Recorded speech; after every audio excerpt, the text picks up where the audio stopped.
आज हम बात करेंगे mines and mineral development and revolution act की, जो बहुत सालों से सुप्रीम कोर्ट में अलग अलग जजमेंट आए, बहुत सारे जजमेंट आए पिछले 20 साल के अंदर तकरीबन।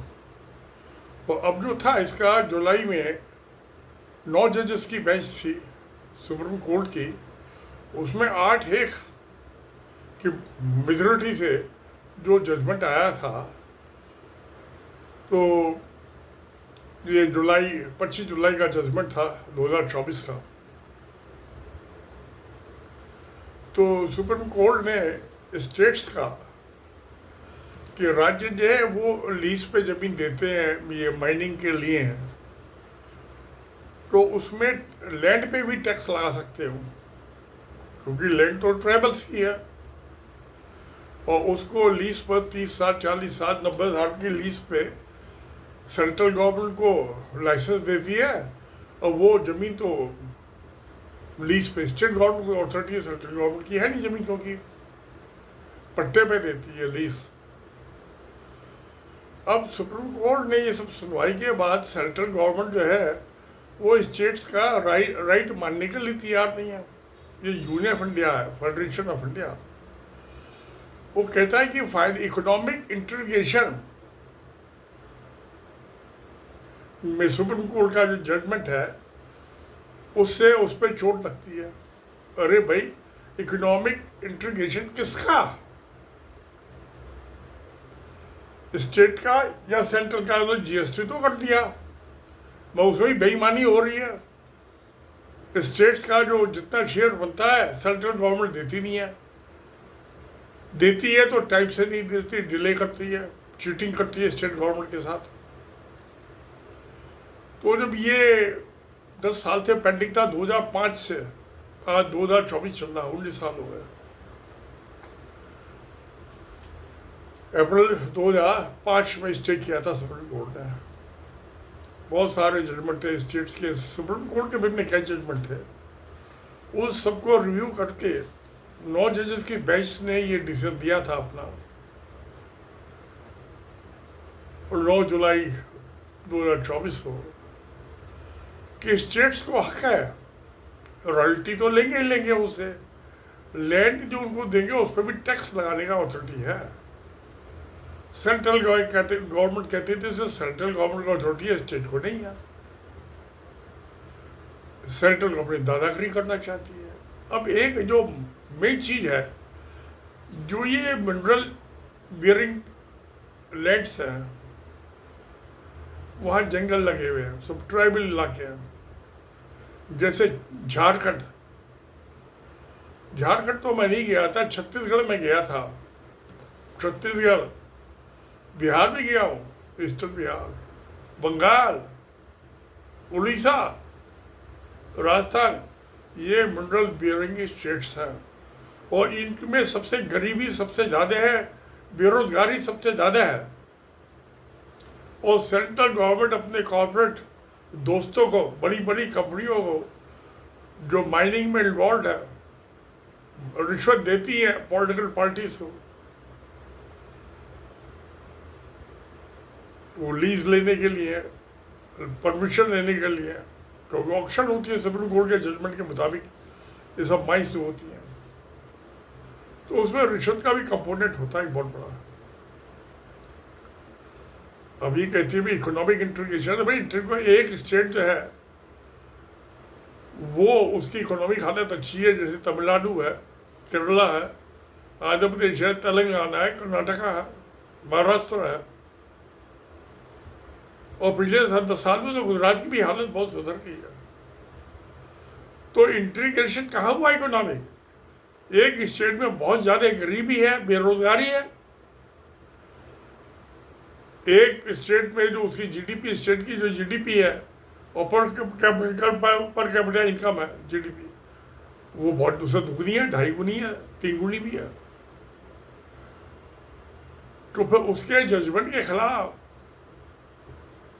जो था 9 जुलाई 2024 का 8-1 की मेजोरिटी से जो सुप्रीम कोर्ट का जजमेंट था, उसके खिलाफ रिव्यू पिटीशन लगाई, क्योंकि उसमें ये भी लिखा था कि क्योंकि ये स्टेट सुप्रीम कोर्ट ने अप्रैल 2005 में दिया था, तो जो ये टैक्स लगाना है वो 2005 से होगा। उसके एरियर जो है, जिनको लीज दी गई उनको एरियर भी देने पड़ेंगे पिछले। तो सेंट्रल गवर्नमेंट का कहना ये था रिव्यू पिटीशन में, इससे जो कोल है, लिग्नाइट है, आयरन ओर है, इसकी कीमतें बहुत बढ़ जाएंगी और कंपनियों को, स्टेट गवर्नमेंट को पैसा देना पड़ेगा 2025 से। पिछले 19 साल का भी एरियर, उसमें सेंट्रल गवर्नमेंट के पीएसयू भी है, पब्लिक सेक्टर अंडरटेकिंग में, और प्राइवेट कंपनीज भी है, दोनों ही है। वो देना नहीं चाहते, वो कहते ये तो डूब जाएंगी कंपनियां, और जो प्राइवेट कॉर्पोरेट्स हैं ये तो सेंट्रल गवर्नमेंट के भाई हैं। तो अब जो रिव्यू पिटीशन थी, कल 4 अक्टूबर 2024 को सुप्रीम कोर्ट ने सेंट्रल गवर्नमेंट की रिव्यू पिटीशन डिसमिस कर दी और उन्होंने कहा कि नहीं, आपको 1 जुलाई 2005 से ही इनके एरर देने पड़ेंगे। रॉयल्टी तो दी है उन्होंने, टैक्स दिया लैंड पर, तो टैक्स को 2005 से पिछले 19 साल से क्यों देने पड़ेंगे। हाँ, सुप्रीम कोर्ट ने अलबत्ता ये जरूर कह दिया है कि आप किस्तों में दे सकते हो। वो तो ओरिजिनल जो जजमेंट था 9 जुलाई वाला, उसमें भी कहा था मैं किस्तों में दे दूँ इन्हें, 4-5 किस्तों में स्टेट्स को, तो आप पे बर्डन नहीं पड़ेगा बहुत एक साथ। गज निगाज नहीं करेगी आपके सर पे, बिजली नहीं करेगी, मरेगी नहीं कोई कंपनी। ये माइंस ऑफ मिनरल जो है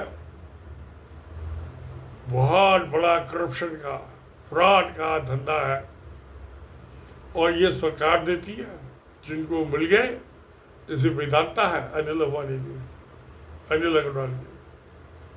टाटा की भी कंपनी है। मैं एक दिन दिल्ली हाईकोर्ट में बैठा था, तो उड़ीसा में जो थे बॉक्साइट की जो माइंस है जिससे एल्युमिनियम बनता है, तो बड़ी तगड़ी बहस चल रही थी।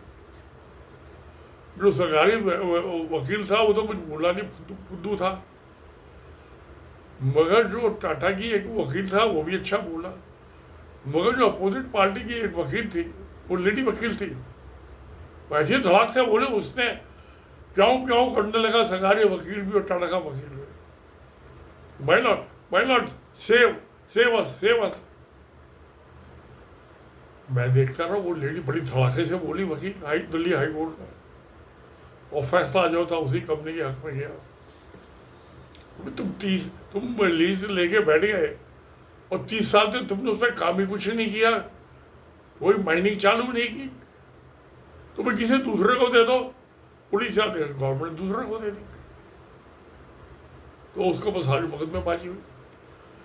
तो अब मुझे याद आता है, मैंने 8 सीमेंट कॉर्पोरेशन ऑफ इंडिया के 8 सीमेंट मैन्युफैक्चरिंग प्लांट का वैल्यूएशन किया था 2004 में। जो अटल बिहारी वाजपेयी बने प्राइम मिनिस्टर, तो उन्होंने एक ऐसे आदमी को चेयरमैन बना दिया सीमेंट कॉर्पोरेशन इंडिया का, जिसने 11 सीमेंट प्लांट थे, उसमें से 8 को बंद करा दिया। तो सुनी बात है कि मेरा काम तो वैल्यूएशन करना था। तो जो लीज पे दी हुई थी उनको बेस्ट माइंस लाइमस्टोन की, वो सीमेंट कॉर्पोरेशन इंडिया के पास थी। 2000 पिछले जो था 6-7 साल से कोई माइनिंग नहीं हो रही थी, बस जमीनों पर कब्जा किए बैठी थी।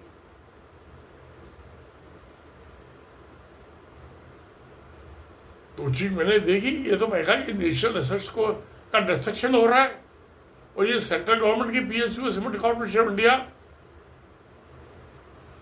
उसमें क्या होता है, लाइमस्टोन चाहिए, उन्हें कोल चाहिए, सिलेंडर में उसके क्लिक कर बना के उसकी ग्राइंडिंग कर देते हैं। तो इनकी ऐसी बहुत सी वेस्टेजेस हो रही हैं, और उसकी सब वजह है कि टाइमली डिसीजन नहीं लेना। क्यों नहीं लेते? ये सारे भ्रष्टाचारी मंत्री और संतरी, इनके आईएएस जो ऑफिसर हैं, सेक्रेटरी माइनिंग डिपार्टमेंट का हुआ, सारे इशू हो रहा है। तो खैर सुप्रीम कोर्ट ने रिव्यू पिटीशन भी सेंट्रल गवर्नमेंट के डिसमिस कर दी। अरे भाई, उनको जो सबसे गरीब इलाके हैं, कोल बियरिंग स्टेटा जहाँ लैंड है, लिग्नाइट बियरिंग है, ये एल्यूमिनियम जो बनाती है उससे क्या बोलते हैं, तो क्या मुसीबत है, दे दो उनकी बेचारी, कुछ गरीबी कम हो जाएगी, बेरोजगारी कम हो जाएगी, कुछ थोड़े पैसे दे दो उन्हें। सरकार का पेट, सेंट्रल गवर्नमेंट का पेट ही नहीं भरता अपना, स्टेट को कुछ देना नहीं चाहती। तो ये सब था। तो मैं रिव्यू पिटीशन में वैसे तो अमूमन जो है सेंट्रल गवर्नमेंट ने ये भी कहा अपने पिटीशन किसी ओपन कोर्ट में सी हियरिंग हो, सुप्रीम कोर्ट ने वो भी बात नहीं मानी। हियरिंग हो चुकी, 1 हफ्ते चली थी ओपन कोर्ट में हियरिंग, और ये 6-7 जजमेंट थे 2005 से लगा के, और 24-19 साल में अलग अलग स्टेट के अलग अलग जजमेंट थे। सुप्रीम कोर्ट के भी अपने कई जजमेंट थे, 5 जजेस की बेंच के थे, इसीलिए 9 जजेस की बेंच बनानी पड़ी। अब 9 जजेस को खाली करना, स्पेयर करना, एक बेंच में बैठाना, ये चीफ जस्टिस के लिए मुश्किल काम हो जाता है, क्योंकि ऑलरेडी उनका वर्कलोड बहुत होता है। खैर हुआ, ये 7 दिन तक हियरिंग चली। अब क्या ओपन कोर्ट हियरिंग में तुम कर लोगे? तो सुप्रीम कोर्ट ने राइटली रिव्यू पिटीशन डिसमिस कर दी सेंट्रल गवर्नमेंट की। ठीक क्या, ये मोबाइल चलते रहेगी, वो गरीब आदमी हुआ, गरीबी में मरते रहेंगे, पिसते रहेंगे। तो ये जो था, अब जो ये 4 अक्टूबर का रिव्यू पिटीशन पे डिसमिस हो गई, अब इनको सबको जो है 1 अप्रैल 2005 से जो एरर्स है पेंडिंग 19 साल के, वो देने पड़ेंगे कंपनी को। बेशक किस्तों में देंगे, कोई बात नहीं है, कुछ तो जाएगा स्टेट गवर्नमेंट से। ये तो कंगला बना कर रखना चाहता है स्टेट गवर्नमेंट में।